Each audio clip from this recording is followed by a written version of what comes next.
y'all know about the witch that haunts these woods?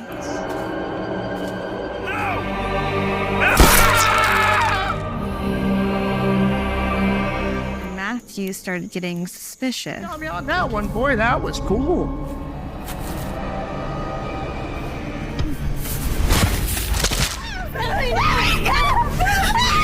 The movie begins with a couple, Jason and his girlfriend Selena, in the middle of a forbidden place known as Jacksonville Forest.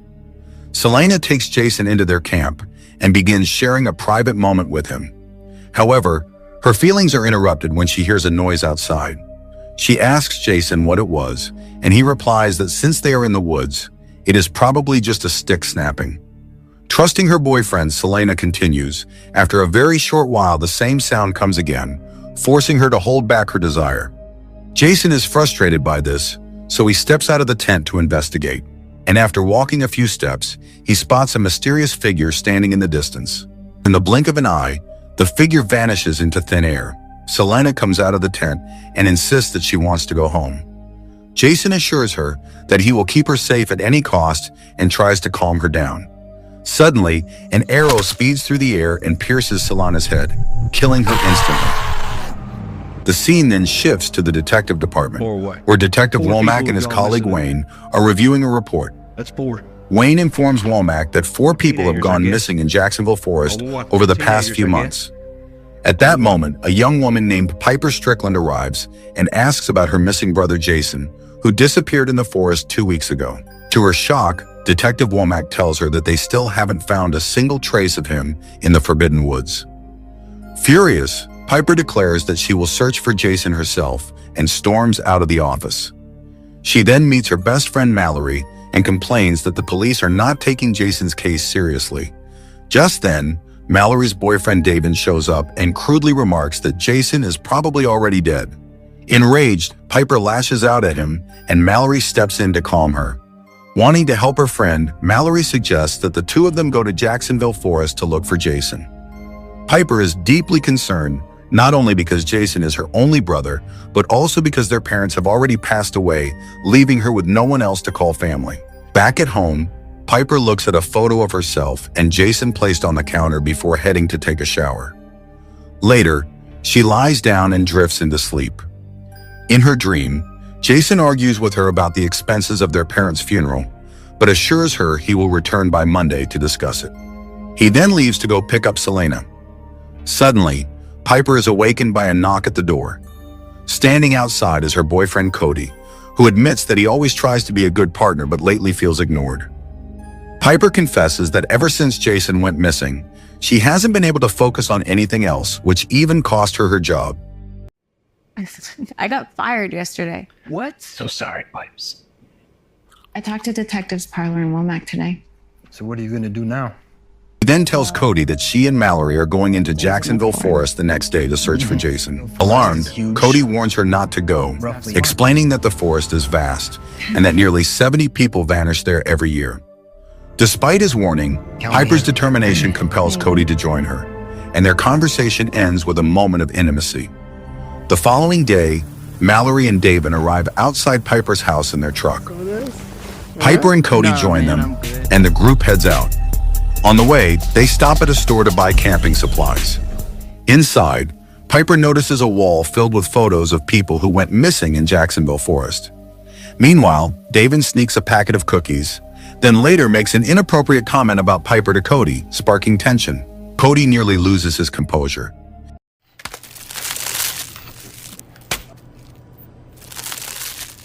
Everything okay over here? Thank you. You okay? Yeah, And by the time they leave the store, a shaken David avoids further confrontation. As they drive on, they reach the outskirts of Jacksonville Forest, a place from which no one has ever returned.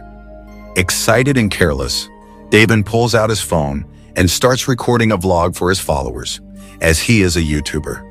While wandering around, he comes across a caution sign warning visitors about a witch that haunts the forest, but the group laughs it off and ventures deeper inside. To keep track of their way back, Cody marks the trees along their path. Once they reach a remote spot, Cody suggests that they set up camp and asks David to collect firewood. David and Mallory head off together into the woods. While gathering wood, Mallory hears a rustling sound that unsettles her. She asks David if he heard it, but he shrugs it off as just the wind. She resumes collecting firewood but reminds him to be kinder to Piper, who is already grieving. Moments pass without a response. When she turns to look for him, David is gone. Panic starts to creep in, then out of the corner of her eye, Mallory catches sight of a mysterious figure standing motionless among the trees. Her blood runs cold. Suddenly, David jumps out from behind her, trying to scare her, leaving Mallory shaken and furious. David also keeps marking the trees in order to remember the way out. Not long after, we see a horrifying hand on the tree, revealing that the legends about this forest are true, not just a made-up story. David, Mallory, Piper, and her boyfriend Cody arrive at a creek to cool themselves off. Despite Cody's aggressive behavior towards him, David gives him a glass of wine, not harboring any grudge against him. While swimming, David's foot is caught in the water, causing him to flutter. Cody rushes to help him get out of the creek, but gets pranked by David instead. However, Cody injures his hand in the process, so everyone leaves in frustration, leaving David behind. At night, they light a bonfire and sit around it. David begins serving wine, but Piper refuses to take it as she isn't in the mood. While lying with the others, Mallory asks them if they ever heard a story about a witch that is rumored to be haunting these woods. David asks her to continue with the story. So they gather around the fire, and Mallory starts narrating the legends about the witch. She narrates that there used to be a very beautiful girl named Emily. She was the most beautiful girl in Jacksonville in 1865. Every man wanted to marry her, but only one man, named Matthew Covington, managed to catch her eye. They happily married and began living a very happy life. Despite several years of marriage, Emily unfortunately wasn't able to have children. So in her desperation, she resorted to witchcraft, which eventually consumed her until she was performing human sacrifices to the devil in exchange for a baby.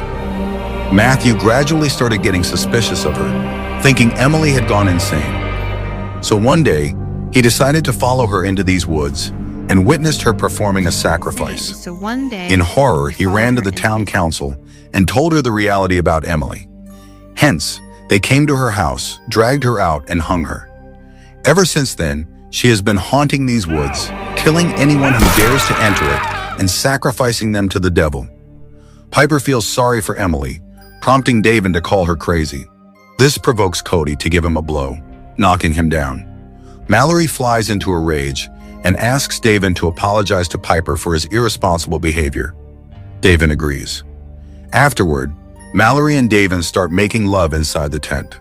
However, after a short while, the noise happens again, forcing Mallory to ask David to go outside the tent and investigate. David steps out of the tent, thinking Piper and Cody would be messing with them, but Piper tells him from her tent that she is inside her tent. Afterward, this happens to David.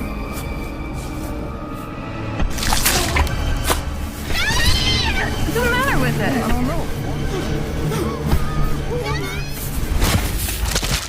Shaken with panic, Mallory, Piper, and Cody burst out of the tent and found David pinned to the tree with a branch piercing his mouth. Mallory bursts out screaming, shattering from within. Cody decides to leave this sinister forest as soon as it dawns. The following morning, someone walked by Piper when she was asleep, though she wakes up in an instant after sensing it. To her shock, she finds her brother Jason strolling in the woods. She runs after him while asking him to stop. Jason, stop. She wakes up from her nightmare, finding Cody guarding her and Mallory. After losing her boyfriend, Mallory is completely broken from inside. Later, they grab their bags and leave for the exit. On their way, Mallory explains that it was the witch who killed David as he has been making fun of her.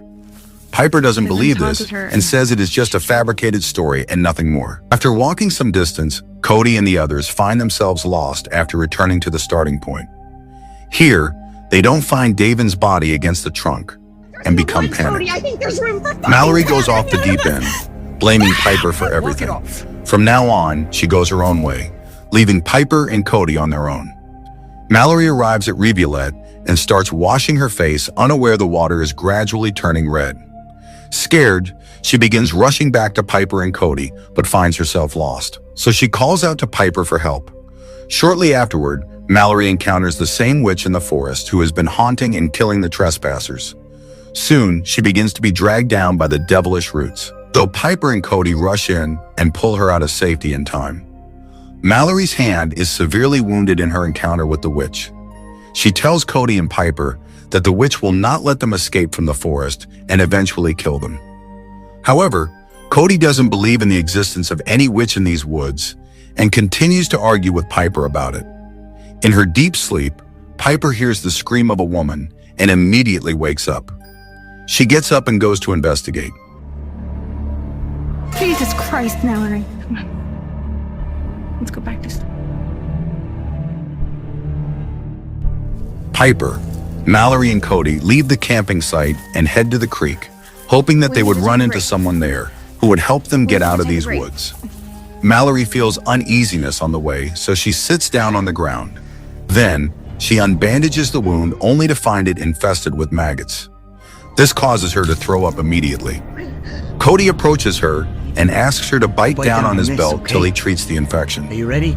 Then, he washes the infected wound with liquor while Mallory screams in pain. Afterward, he bandages her wound to prevent any further infection. Subsequently, they continue to head to the creek, which they still couldn't find. Instead of the creek, they stumble upon a decaying corpse in the woods. They nervously approach the corpse, identifying it as Selena, Jason's girlfriend. Piper breaks down, assuming that Jason would have been brutally killed as well somewhere in these woods. Meanwhile, she hears Jason's voice nearby, prompting her to look for him. She approaches Selena's corpse, only to find Jason's phone inside the sleeping bag. Before getting killed, Jason had recorded a video revealing that someone killed his girlfriend Selena. Shortly afterward in the video, Jason is also attacked and killed by someone, possibly by the witch. Meanwhile, Mallory begins acting strangely, leaving Cody and Piper baffled, so Piper approaches and comforts her. Suddenly, Mallory is dragged around the woods, causing Cody and Piper to chase after her, but find no trace of her anywhere in the forest. Soon after, they find her hanging dead upside down from a tree. This leaves Cody and Piper utterly frightened. After the close call, Cody and Piper discover an abandoned cabin in the woods and decide to spend the night inside. Piper lies in Cody's lap and drifts off. The exhausted Cody also dozes off afterward. Soon after, Piper wakes up and begins to seduce Cody. They start making love, brushing aside the lurking danger. During the moments, Piper stabs him in the head, awakening him from the nightmare. Cody notices some satanic symbols on the wall, made with fresh blood. He promptly wakes Piper up, showing her the bloody symbols, revealing that the witch has been with them. Petrified, they hurry out of the haunting cabin and aimlessly start running off while the witch's laughter echoes through the woods. Shaken by unrelenting terror, Cody asks the witch what she wants from them. The witch doesn't respond, but suddenly emerges behind Piper. Cody approaches her, only to be shoved back forcefully by the mighty witch. Piper rushes to help him up, and together they flee. It has been more than a day since they started searching for the creek in the woods, but instead, they come across a battered RV. Cody forces the door open and looks inside, finding no one. They step into the derelict vehicle and search for food or water. Turning around, Piper is horrified to see a dying man while another lies dead beside him. With his last strength, the man calls for Cody and tells him that a radio is kept in the cabinet. Piper immediately tries contacting the police department, but her call receives no response. Saddened by the man's suffering, Cody decides to end his misery, loads the man's rifle gun, and hands it to him. Afterward, Cody steps outside the RV exhausted and hopeless. Piper collapses onto the ground, unable to continue to the creek. Cody urges her to stay there and goes to search for water. Following a rivulet, he hears a bird screech, freezing him in fear. Suddenly, something drags him into the water. In the struggle, a sharp stick pierces his knee, leaving him unable to walk. Hearing his desperate screams, Piper rushes to him and finds him lying helpless in the rivulet. At his request, she pulls the stick from his leg while he gags his mouth to bear the pain. She then helps him out of the water. Soon, they come across a large log blocking their way. Piper helps Cody climb over it, but in that moment, a root-like sting shoots out from behind and pierces Cody's head, killing him instantly. Shattered, Piper breaks down as Cody had been her only support through thick and thin. As she spots the witch in the distance, she panics and rushes deeper into the forest, trying to find the creek but ends up completely lost. Overcome with despair, she collapses to the ground, crying in desperation. Moments later, Emily, the witch, appears and performs dark witchcraft on her before vanishing. Outside the sinister forest, a jogger stumbles upon Piper, covered in blood. Alarmed, he rushes to her side, carries her to his car, and opens the door. But as he turns around, he is suddenly decapitated by the now possessed Piper. The horrifying truth is revealed. Piper has become the vessel of the witch. After killing the man, she disappears back into the forest,